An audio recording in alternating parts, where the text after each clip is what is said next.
Shalom, shalom, shalom, viewers all over the world. I welcome you all in the wonderful name of Jesus. You are connected to Livingston TV, listening to yours, Bishop Mantla Dlamini Livingston. I want to speak today about how to identify a prophetic message. An extract of the topic I started in the past, speaking about false prophet, how to identify a false prophet. But today I just want to take a small part which I titled, How to Identify a Prophetic Message. How will you know that this message that is coming out, that is released, is a prophetic message? How will you know? So, I want you to pay attention because many people are deceived. They receive the messages, they call it prophecy. However, it is just a divination. How will you know that I am dealing with a divination and not a prophecy?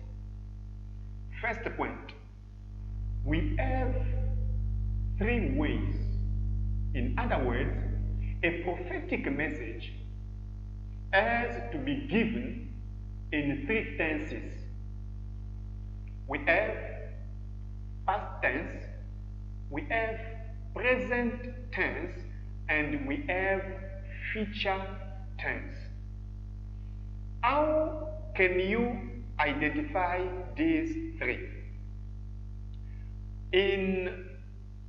I will read for you the Bible soon, but let me try to give you just a bit of briefing before I read the Bible. For instance, a man of God standing in front of you telling you, the Lord is telling me that 3 years back, you stole a cow of someone. You stole money from someone's pocket. That is why today, the suffering you are going through, it is because of this and that you did in the past. The prophetic past, the past that can be called prophetic, it is a past that is revealed, a catastrophic past that is revealed to cure the present tense. What am I meaning? When the man of God is telling you, in the past you did this, and the sickness you are suffering, it is because of what you did in 2010. Then it is prophetic.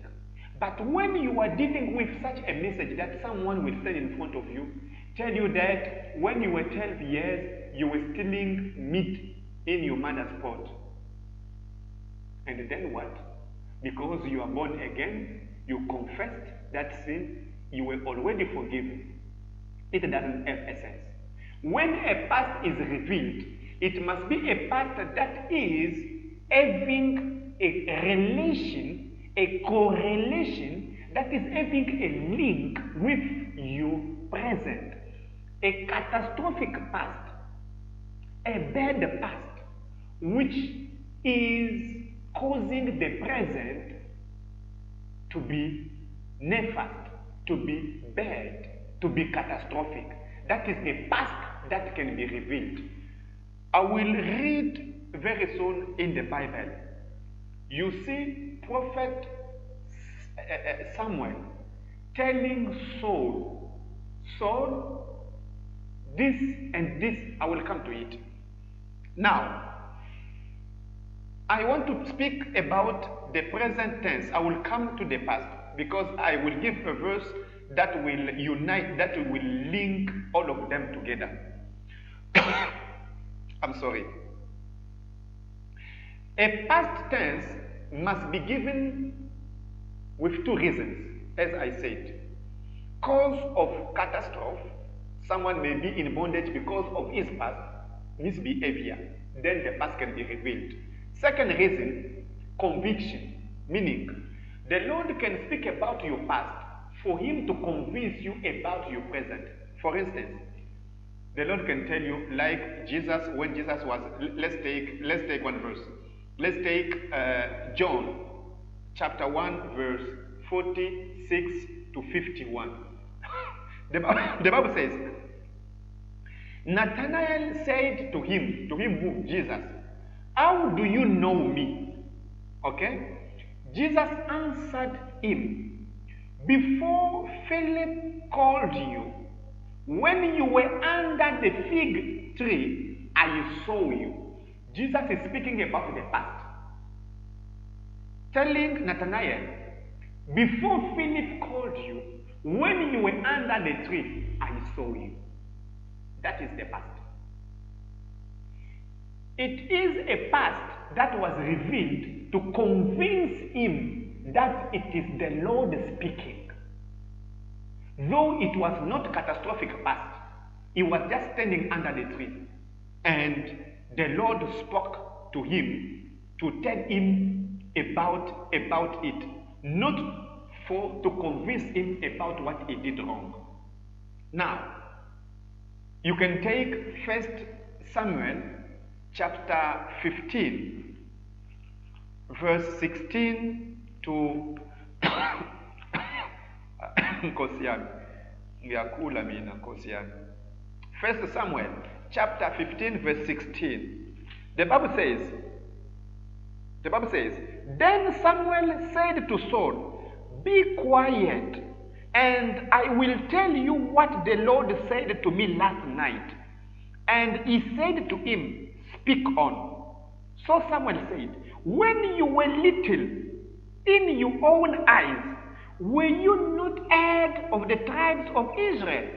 And did not the Lord anoint you king over Israel? Now the Lord sent you on a mission and said, go and utterly destroy the sinners and Amalekite and fight against them until they are consumed. Then, why then did you not obey the voice of the Lord? Why did you swoop down the spoil and evil in the sight of the Lord?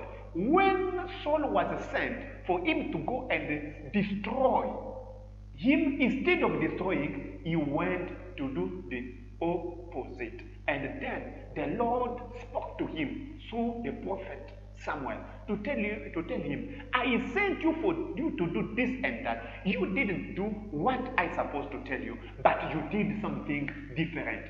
He revealed the past, which was having a correlation with the present.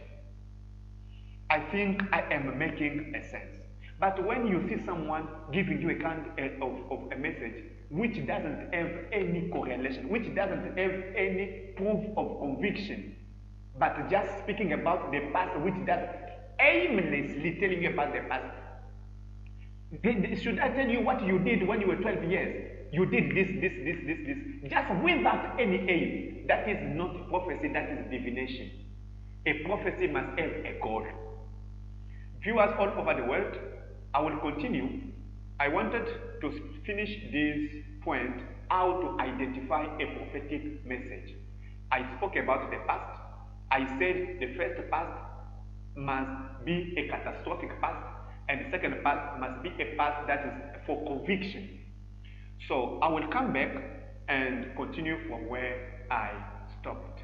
God bless you. You can subscribe on our social media, and the Lord shall bless you. God bless you, and bye-bye. Thank you.